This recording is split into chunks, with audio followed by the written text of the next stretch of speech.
Al-Fatihah.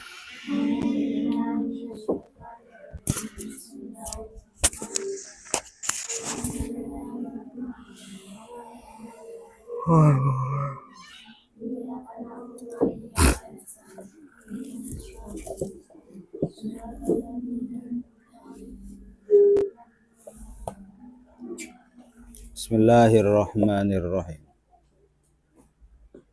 Sampai mana? Sampai mana? Sampai folder dasarnya.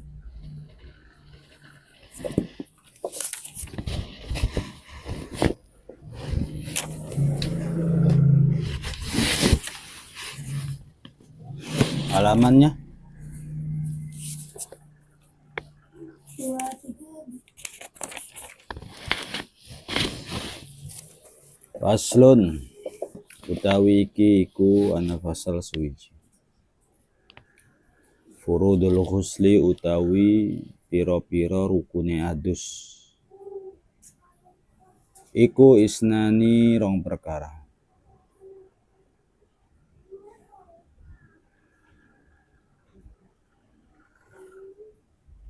An-niyatu siji rupane niat. Wa ta'mimul badani kaping loro ngrataake badan. Bil ma'i kelawan banyu. Mandi itu ada dua. Ada mandi biasa, ada mandi yang wajib. Mandi biasa itu mandi yang kita lakukan dan kita kerjakan sehari-hari. Itu mandi biasa. Definisinya mandi apa? Mandi adalah menuangkan air ke seluruh tubuh. Dari rambut sampai kaki. Sehingga tubuh menjadi basah. Itu namanya mandi. Entah itu dengan keran atau dengan tuangan gayung. Itu mandi. Kalau hujan-hujanan berarti termasuk mandi bukan? Kalau hujan-hujanan terus mandi bukan? Mandi. Kalau nyemplung ke kolam renang mandi bukan? Mandi. Gitu ya, mandi ya. Mandi itu ada yang nggak dapat pahala, ada yang dapat pahala. Mandi kita sehari-hari kebanyakan nggak dapat pahala.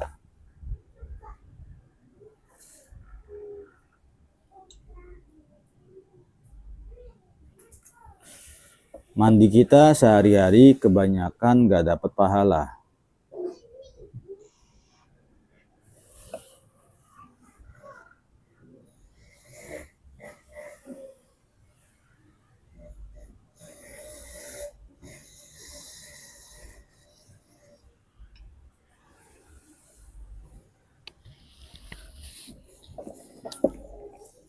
Nah, yang dimaksud di dalam pasal ini adalah mandi wajib.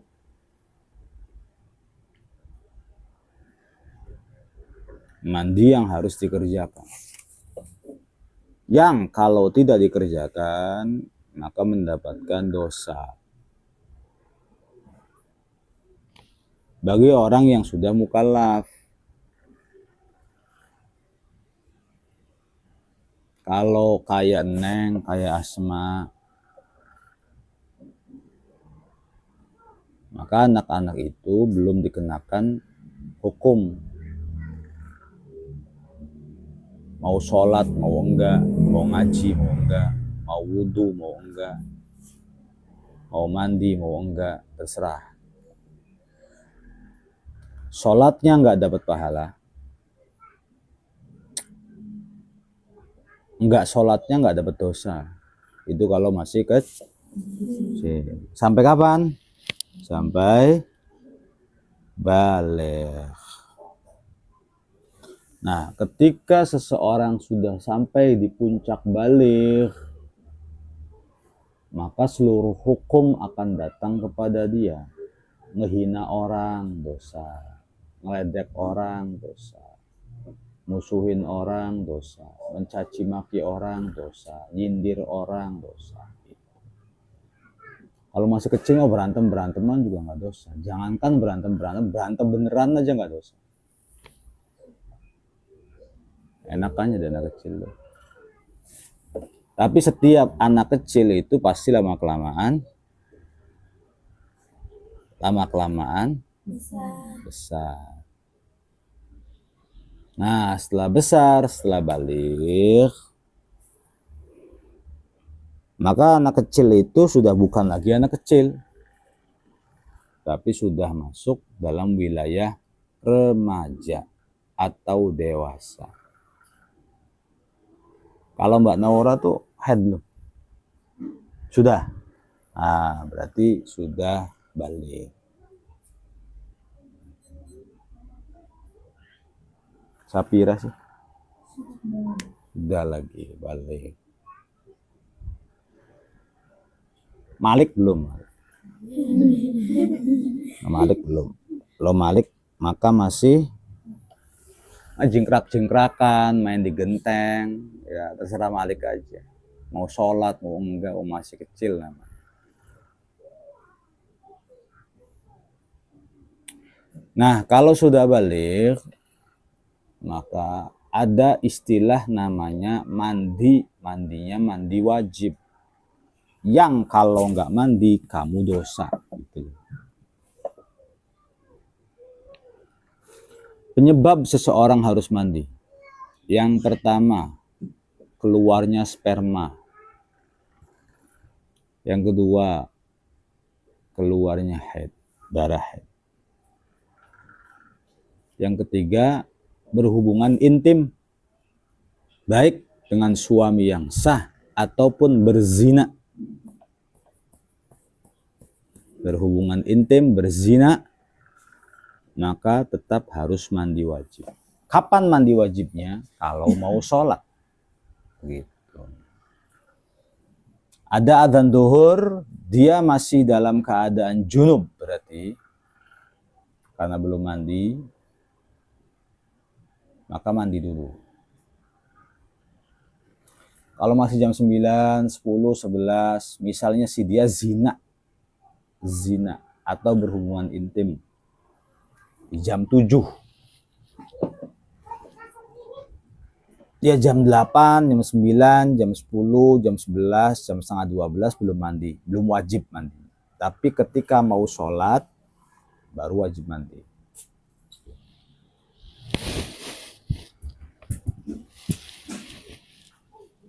Itu penyebabnya seseorang harus mandi.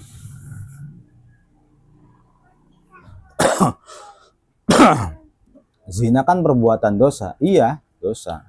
Yang bilang pahala siapa? Dosa.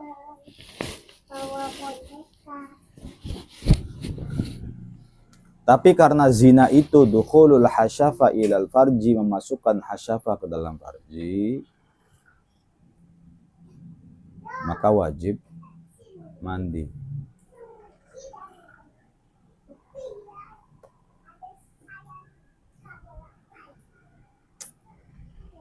Asyaddun nasi adzaban ba'da syirki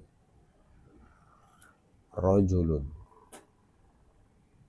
adkhala fi rahmi imra'atin nutfatan la tahillu lahu. Dosa yang paling besar setelah syirik adalah seorang laki-laki menumpahkan spermanya, sperma itu air mani, ke dalam rahim perempuan yang tidak halal baginya. Berarti zina. Allahumma inni a'udzubika minaz zina wal fahsya wal munkar. Itu doanya. Biar diri kita terhindar dari zina. Salah satu ciri-cirinya kiamat adalah yafshuz zina. zina itu menyebar luas di mana-mana. Kejadian belum sekarang? Sudah. Pelakunya ya kita-kita ini. Mungkin belum zina, tapi sudah iqtirab bizina. Wala taqrabuz zina. Innahu kana fahishatan wa sa'a sabila. Jangan deketin zina. Innahu kana fahisyah. Zina itu perbuatan yang menjijikan. Wasa'a dan akan buruk sabilan jalannya. Jadi nggak ada orangnya, nggak ada ceritanya orang yang zina lalu kaya tuh nggak ada. Orang zina rata-rata hidupnya susah. Kalau lagi berzinanya mah enak, mesra-mesraan, pacaran.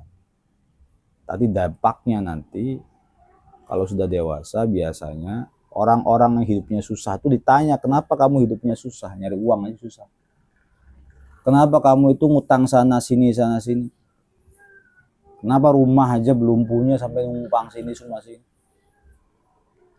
Coba tanya apakah dia durhaka sama orang tuanya. Satu. Atau dia berzina. Gitu. Karena az-zina wal ghina la yajtami'an. Zina dan kaya itu nggak bakal kumpul.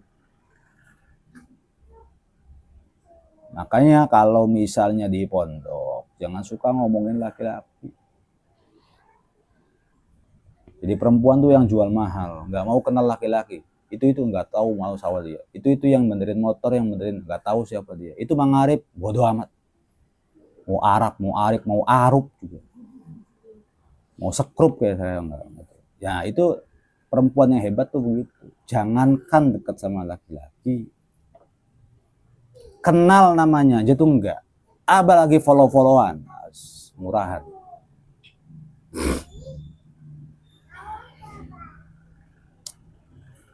Abi punya teman tuh SMP cantik banget. Ya sekelas SMP lah, bukan teman SMP, mu'alimat. Sampai sekarang tuh Facebooknya punya, tapi nggak punya teman. Ada 20, mungkin keluarganya sendiri.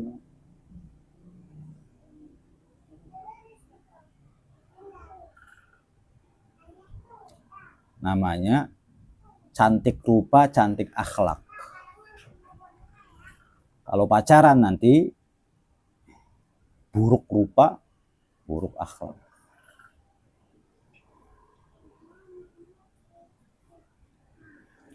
Dikira orang bisa pacaran tuh cantik apa? Enggak. Ayam aja bisa pacaran. Kucing bisa pacaran. Si onyet itu loh. Bisa pacaran. Justru kalau kalian itu punya kecantikan jasmani, dijaga baik-baik. Syukur-syukur pakai cadar. Syukur-syukur ya. Habisnya nggak maksa. Biar wajah kita itu misterius. Kura-kura ninja. Iya misterius, nggak ada yang kenal, biarin. Innama ya'rifunillah. Yang mengenalku hanya Allah saja dan orang tua. Wanita misterius kan hebat. Biasanya diincar banyak laki-laki. Tidak sampai wajahnya itu nyebar kemana-mana. Bosen kali begitu. Bikin bosen, bikin nek. Nyapa, senyum, nanya aja nggak kiyang kalau perempuan yang ya'if, yang ta'ifu nafsah, yang bisa menjaga harga diri. Karena perempuan yang bisa menjaga harga dirinya tuwallidu auladan abroron, akan melahirkan anak-anak yang soleh. Kamu kira-kira pengen punya anak soleh apa enggak?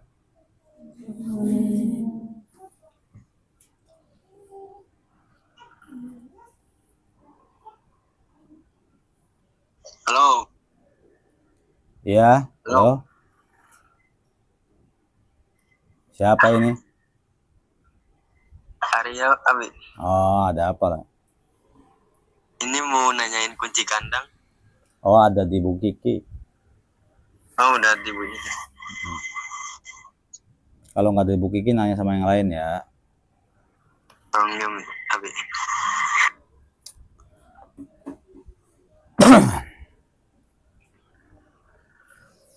Kelakuan anak itu rata-rata mirip ibunya.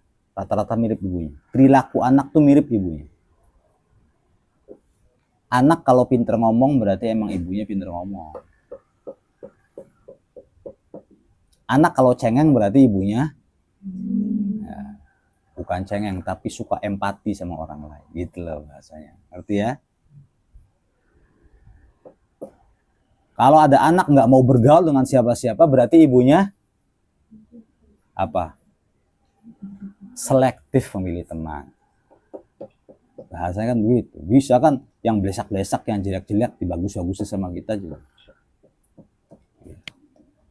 Anak yang suka marah-marah berarti ibunya suka amar ma'ruf nahi munkar. Amar ma'ruf nahi tegas ibunya berarti. Gitu aja sih. Kalau anak itu pelit sama orang lain berarti ibunya hemat. Ya, oke. Hemat namanya. Ibunya hemat. Sama aja yang namanya anak sama ibu tuh rata-rata nurunin ibunya, terutama dalam hal perasaan. Nah, kalau ibunya doyan pacaran, nanti anaknya pun susah diatur. Ibunya rewel ya, anaknya rewel.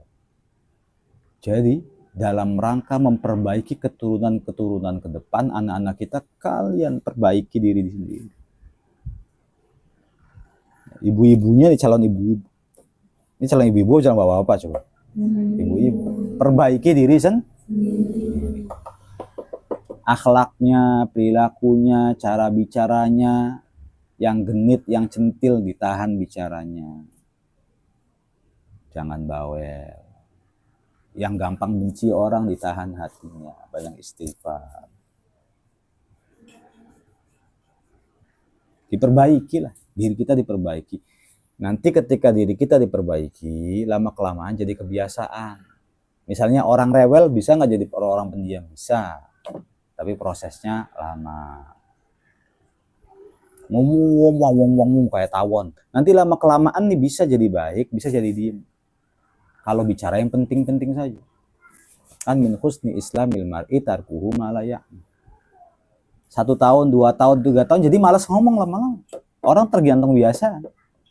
Nanti ketika nikah melahirkan anak-anak yang cenderung jadi baik-baik. Kan kalau ibunya pendiam anaknya baik biasanya. Abi nyari istri yang gak sembarangan. Kalau nyari istri badut di jalan-jalan ya gampang. Nyari istri itu yang kira-kira gak bawel, gak rewel. Alhamdulillah dapatnya Tumi. Dan kalau dihitung-hitung ya sering bertengkar sama Umi, marah-marahan ya sering. Tapi kalau ngomong ngakuin ya perempuan yang paling baik bagi Abi ya Umi. Sementara ya. Nah, anak-anaknya juga akhirnya Abi sih meskipun rada nakal tapi AA-nya baik. Mas meskipun wajahnya asem begitu juga, tapi ya mudah-mudahan jadi anak yang soleh. Neng juga kelihatannya suka bergaul sana, bergaul sini, seneng. Ini nggak rewelnya, nggak tantrum gitu loh maksudnya. Paling nangisnya nangis drama lah. Nangis ketika disentil bilangnya dijewer.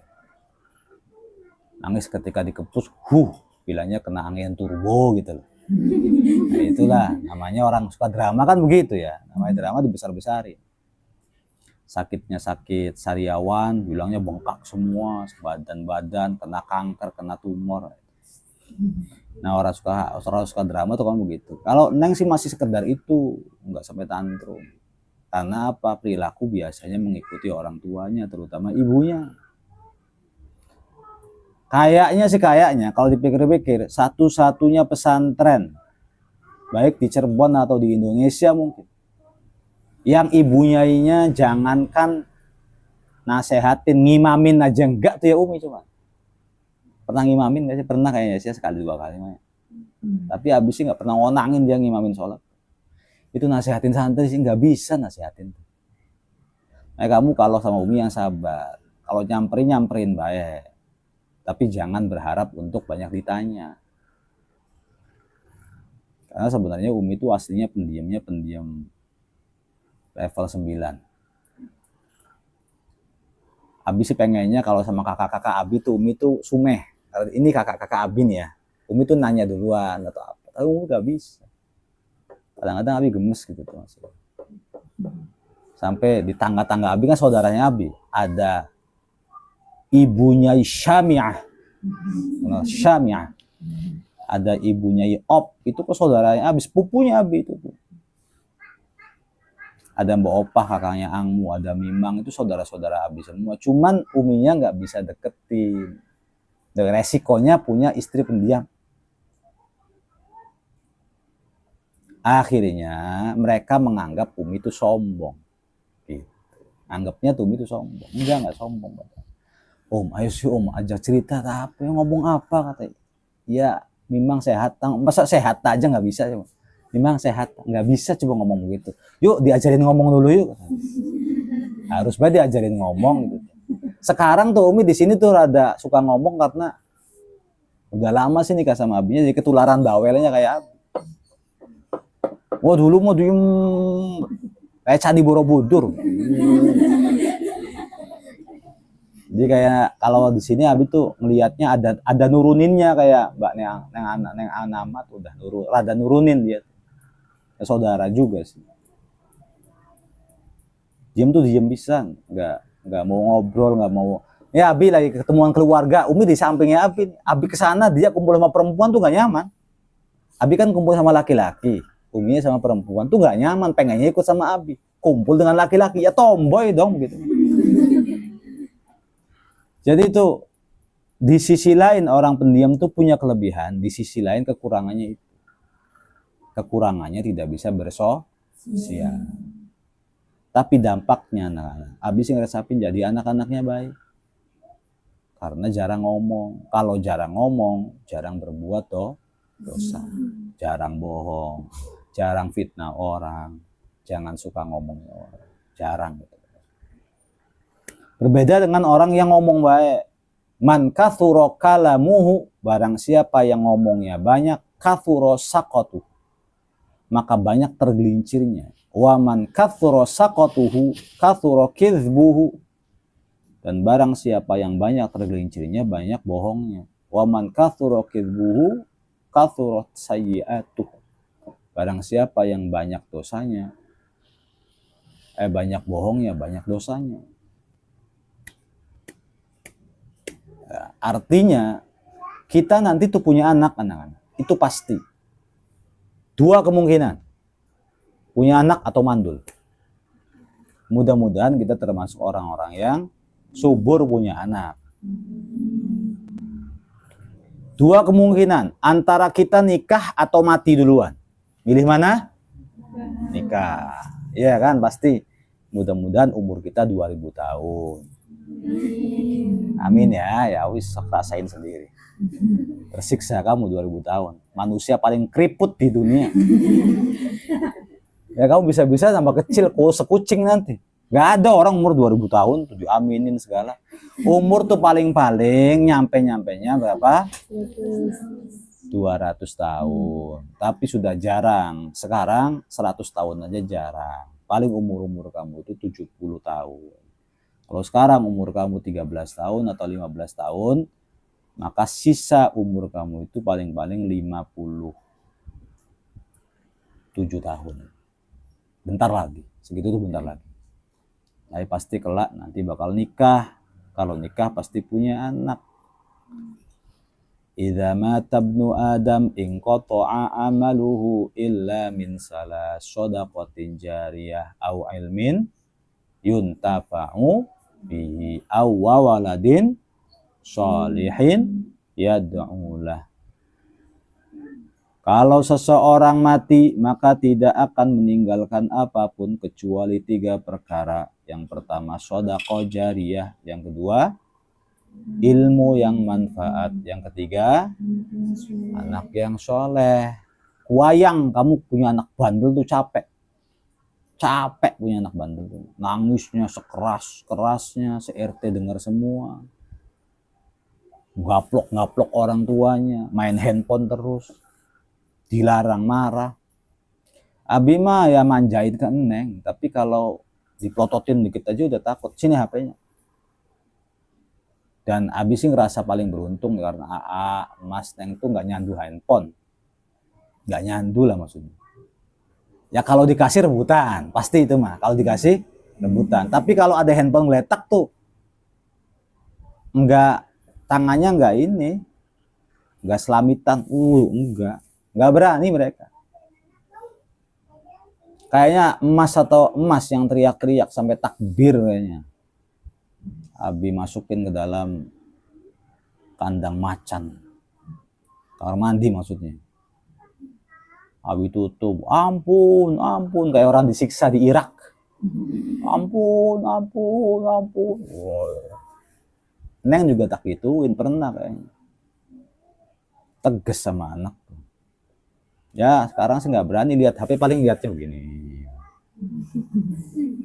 Neng, langsung rebut. Tapi kalau enggak sih enggak. Tuh Abi tidur handphone di samping juga nggak bakal berani yang namanya ngambil handphone. Tapi anak-anak di hari ini nggak begitu rata-rata sama ibunya. Kalau dilarang ngaplok kepala ibunya. Kamu mau nggak digaplok sama anak? Apa sekarang dulu mau coba-coba sama Abi barangkali? Nggak enak digaplok. Wah, ditendang mukanya sama anak apa.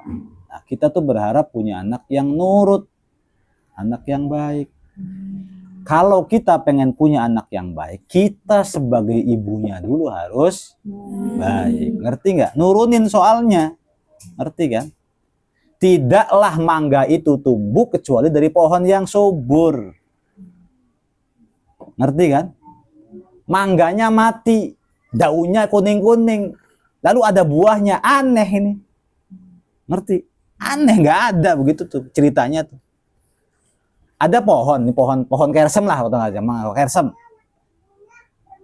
Daunnya kuning semua, kalau kuning pasti rontok lah, jatuh. Iya kan? Rontok jatuh.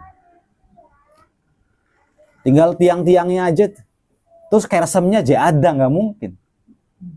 Adanya buah itu ba'da dauni, setelah daun.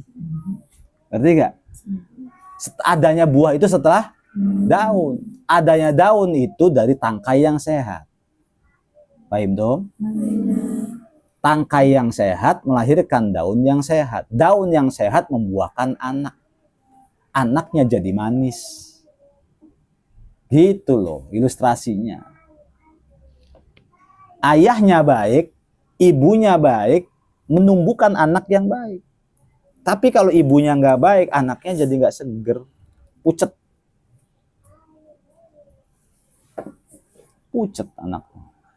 Lalu kalau misalnya buah itu jatuh, kersem nih kira-kira jatuh nih. Ini jatuhnya di area pohon, atau misalnya langsung ke JB jatuhnya. Ke pohon, nggak mungkin kan jatuh terus ada di JB. Ih, ini kersem kawung ini. Kita jalan-jalan di JB, ini kersem kawung, nggak mungkin. Paham ya begitu ya? Artinya yang namanya buah itu kalau jatuh nggak jauh dari pohon. Sifatnya anak itu nggak jauh dari ibunya. Sekarang nih kamu jangan suka ngomongin cowok, jangan mau pacaran, ditahan hawa nafsunya untuk memperbaiki keturunan kamu. Tujuannya. Satu, Allah takdirkan nanti kalian mempunyai suami yang soleh. Yang kedua, takdirkan nanti mempunyai anak-anak yang. Tapi kalau kamu merusak diri kamu di hari ini dan Allah murka, maka bisa jadi Allah anugerahkan kalian mempunyai suami yang kejam. hutang di mana-mana, suka main slot, bikin repotin, suka selingkuh, gak enak. Badan kita gak enak gitu. Kamu mau dikhianatin apa enggak? Enggak. Mau ditampar sama suami enggak? Abi ngumpulin video, di sini videonya tentang kekejaman seorang suami kepada istrinya. Ada yang diludahin, dijambak-jambak, sampai wajahnya dibenturin ke sini. Itu istri yang dulu dia cintai, yang dulu dia nikahin, itu ya. Yang dulu dia kejar-kejar, yang dulu dia apelin, yang pada akhirnya dia juga yang menamparnya. Itu berarti kan punya suami yang tidak baik. Apakah suami yang tidak baik karena istrinya tidak baik? Ya belum tentu. Tapi di dalam Al-Quran dikatakan at-tayyibatu lit-tayyibin. Terus apa tuh lanjutannya? At-tayyibatu lit-tayyibin. Terus wal khabithatu lil khabithin.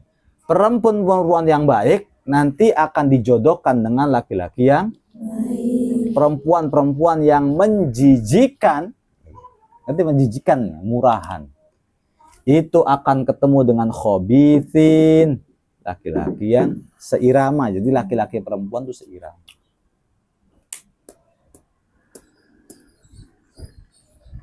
Ini untuk perempuannya. Kalau laki-laki yang soleh punya perempuan gak baik banyak. Nabi Nuh baik. Tapi kalau perempuannya soleh, rata-rata suaminya juga soleh. Sayyidah Khadijah soleh, suaminya Rasulullah. Sayyidah Hajar, Siti Sarah solehah, suaminya siapa? Nabi Ibrahim. Gitu loh ya. Ya, Nabi Nuh punya istri, Abi nggak tahu istrinya siapa. Barangkali ada yang tahu. Punya anak namanya Kan'am ya. Kan'am itu kan kufur kan. Saya matinya kufur, bandel dia. Padahal ayahnya itu seorang Nabi. Lihat, nurunin ibunya. Nabi Lut, anaknya bandel, nurunin ibunya. Gitu maksudnya. Tapi, gitu. Nabi Ibrahim, istrinya dua nih padahal. Siti Hajar dan Siti Sarah. Dari Siti Hajar lahirnya siapa? Ismail. Dari Siti Hajar lahirnya siapa? Ishak. Pada nggak hafal nih. Siapa namanya? Nabi Ibrahim. Nabi Ibrahim itu julukannya Abul Bashar, ayahnya manusia. Nabi Ibrahim itu punya istri dua. Istri pertama bukan saja, namanya Siti Sarah. Istri kedua namanya Siti Hajar. Oke.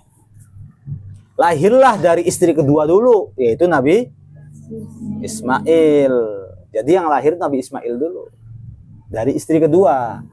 Kalau dari Siti Hajar sampai 90 tahun itu nggak dapat anak. Nah, tapi akhirnya setelah Siti Sarah itu umurnya 90 tahun baru punya anak namanya Nabi Ishak.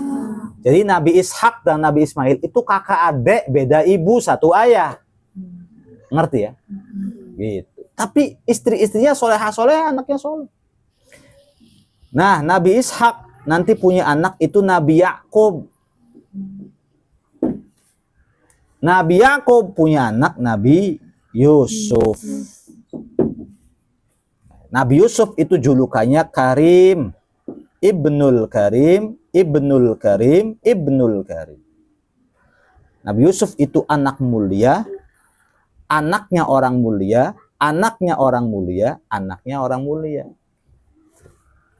Karena istri-istrinya baik-baik.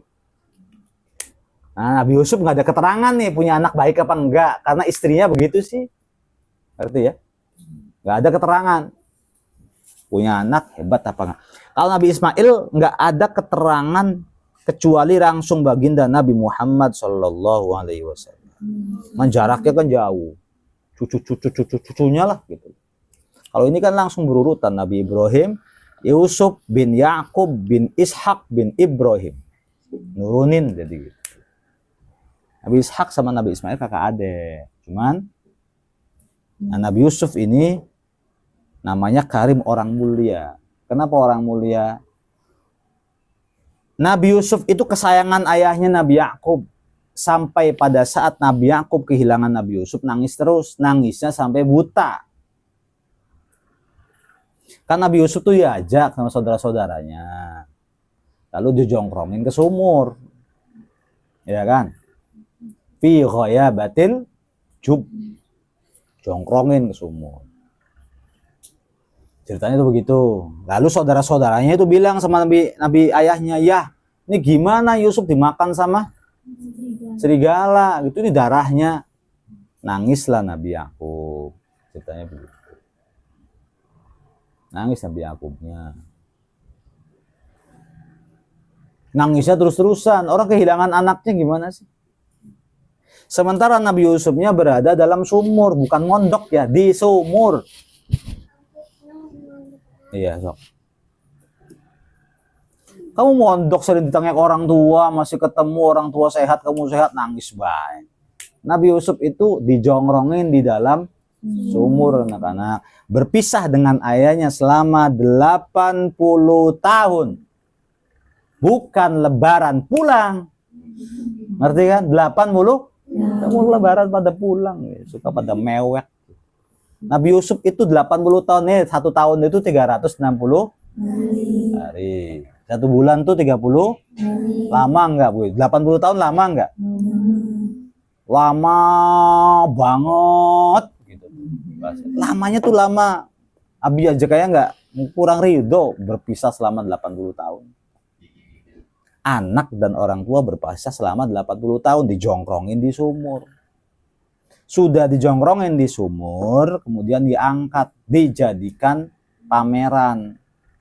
Budak dijual di pasar. Setelah dijual di pasar, dijadiin budak. Budak dulu, setelah jadi budak difitnah, dipenjara, fisijen di dalam penjara. Nah, baru menjadi seorang presiden Mesir. Bisa ketemu lagi. Ya itu presiden, satu-satunya nabi yang jadi presiden, Nabi Yusuf. Sudahlah tampan jadi presiden. Makanya surat Yusuf itu adalah surat yang paling terlengkap dalam Al-Quran. Jadi kamu tuh berpisah sama orang tua tuh baru berapa bulan, anak-anak. Kadang-kadang bisa teleponan, kirim surat, sehat Pak, sehat. Sehat Bu, sehat. Ditengok di awal bulan, ditengoknya bawa roti, bawa ayam. Walau enak ya hidup kamu tuh ya. Cuman kamunya aja banyak drama. Orang enak gitu. Kamu tuh lagi berjuang, anak-anak. Namanya lagi berjuang. Lagi berkorban. Dikit-dikit kayak gerah gitu tuh. Rasain begitu. Atau pengen di sumurnya sekali ya. 80 tahun. Ya, di sumur 80 tahun tuh enggak. Ya bukan 80 tahun sebentar. Setahun. Bukan sebentar lah paling. Berapa hari. Di sumurnya berapa hari. Maka diangkat. Setelah diangkat, dijual di pasar. Setelah dijual di pasar, dijadikan budak. Setelah dijadikan budak, difitnah sama Zulaikha. Hunna libasuhun, apa tuh bahasanya? Difitnah tuh.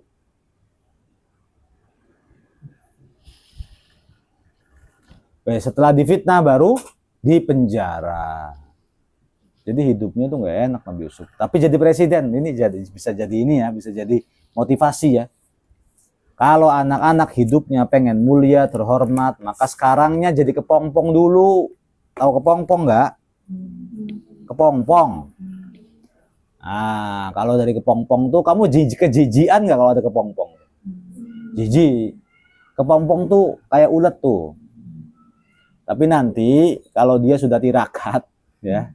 Nanti lama kelamaan jadi kupu-kupu kan aslinya kepompong itu tuh.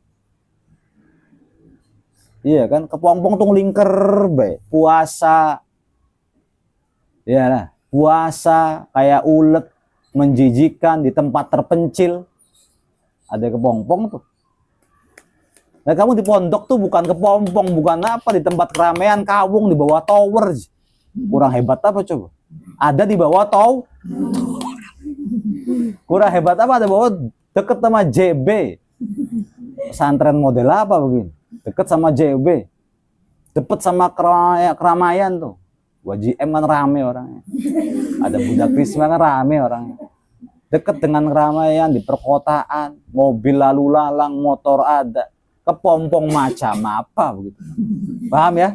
Itu bukan namanya Yang namanya kepompong beneran tuh, ini tanah, di bawah tanah itu kayak ulet-uletan begitu tuh. Terus kalau dipegang tuh nggak gerak-gerak, diem, boneka lah. Nggak makan-makan, nggak minum-minum, puasa. Tapi kelak nanti dia akan keluar jadi kupu-kupu. Coba kupu-kupu, mainnya kemana? Ke bunga. Iya kan?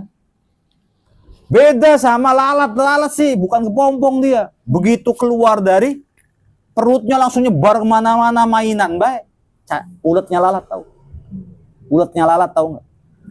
Lalat itu, apalagi larijo, lalat yang warna hijau, itu menclok di makanan tuh pasti dimakan tuh ada telurnya. Jadi jangan sampai rela kalau makan kamu itu kepenclokan sama lalat. Karena lalat itu sekali nganak itu sekitar 100-200. Anaknya nggak tahu namanya siapa aja. Tapi 100 lah pokoknya. 100 atau 200. Oh, anaknya semua berat, banyak banget tuh. Langsung hidup, nggak kemana-mana. Ulat main terus. Akhirnya gedenya pun jadi lalat. Ingat perbedaannya, kalau kupu-kupu seneng apa enggak lihatnya? Senang. Kalau lalat seneng nggak lihatnya? Enggak. Kalau kupu-kupu tuh main ke bunga. Kalau lalat main ke sepiteng. Ngerti kan? Tempat-tempat jorok, kotoran-kotoran ayam atau apa. Lah jangan jadi lalat anak-anak. Hidup yang tirakat kayak kepompong. Biar kelak jadi kupu-kupu, main di bunga, qurratu ainin, disenangi sama mata. Kalau kan santri-santri ditanya, kamu hidupnya mau dicintai orang atau mau dibenci? Mau dicintai. Tapi kamu nggak tahu caranya agar orang-orang mencintai kamu. Agar orang-orang nyamperin kamu. Agar kamu jadi orang terhormat. Agar kamu jadi orang mulia. Nggak mau berjuang, nggak mau berkorban. Tapi pengen jadi orang mulia, nggak bisa. Susah, caranya gimana tuh nggak bisa. Kalau pengen jadi orang mulia tuh ya berkorban, ya berjuang. Hidupnya jangan enak-enakan, tirakat, kepompong gitu. Nah, Syakwa begitu juga Nabi Yusuf, inspirasi Nabi Yusuf. Nabi Muhammad mulia, ya yatim sih. Yatim. Ditinggal ibunya, ditinggal kakeknya, ditinggal pamannya, ditinggal istri tercintanya. Seorang diri Rasulullah. Ya namanya sekarang masih dikenang kan. Kalau ada yang menyebut Rasulullah, jawabannya apa? Sallallahu alaihi wasallam. Kakek kamu bukan. Rasulullah kakek kamu bukan. Wak kamu bukan. Ciri-cirinya, ya Rasulullah mancung kamu pesek sih. Ini keturunan Nabi, pesek sih keturunan Nabi. Gak masuk akal lah. Rasulullah tuh gampang tampan, wajahnya bersinar, aliful anfi nun yul hajib. Kitanya kayak Semar ngomong keturunan Nabi. Kita tuh bukan keturunan Nabi sudah. Paling kita keturunan Nabi Adam alaihissalam. Tapi bukan keturunan Nabi Muhammad. Artinya begitu ya. Tapi kok bisa kenal sama Nabi Muhammad? Abi namanya Busrol Karim, punya ayah Jazuli, punya ayah Soleh, punya ayah Jazuri. Ini nih, Abi nggak kenal yang ini nih. Siapa gitu loh. Tapi sama Rasulullah yang bukan siapa-siapa bahasanya. Tidak ada darah kita bisa kenal. Saking apanya? Saking mulianya Rasulullah Shallallahu Alaihi Wasallam. Bisa mulia itu tuh nggak gampang, anak-anak. Mendapatkan kemuliaan tuh nggak gampang. Harus nangis, harus berjuang, harus berkorban, harus berpisah, harus apa, jangan cengeng. Nabi Muhammad pernah tuh di pojokan nangis, nggak pernah tuh. Orang kuat aja nangis. Ya, nggak seperti kita kan, gorengan hilang nangis. Sendalnya tiba-tiba keluar, selang-seling sendal jadi Senin Kemis ini, nangis. Bahkan ada lalat menclok aja nangis. Ini kita nih gitu, cengeng itu. Nah, santri itu harus dikuat-kuatin. Kelak umur kita akan bertambah, kita akan menjadi dewasa. Gimana caranya nanti ketika dewasa besar kita menjadi orang yang punya pengaruh terhadap banyak orang. Bisa ngasih perintah, bisa nyuruh-nyuruh, bisa jadi bos. Ya, orang tua bangga, anaknya hafal Quran, anaknya pinter kitabnya, anaknya bisa ceramah, anaknya jadi ustadzah, anaknya bisa di panggung, anaknya. Bisa nggak sih gituin orang tua gitu? Tetangga-tetangga pada komentar, Bu, bolak-balik bae anakku dari pondok bolak-balik bae, komentar tetangga. Kan nggak enak, malu digituin. Anaknya nggak mondok, Bu, nggak jadi mondoknya, nggak kuat. Nggak enak gitu. Tunjukkan sama orang tua bahwa kita itu bisa ngebanggain mereka. Wallahu a'lam.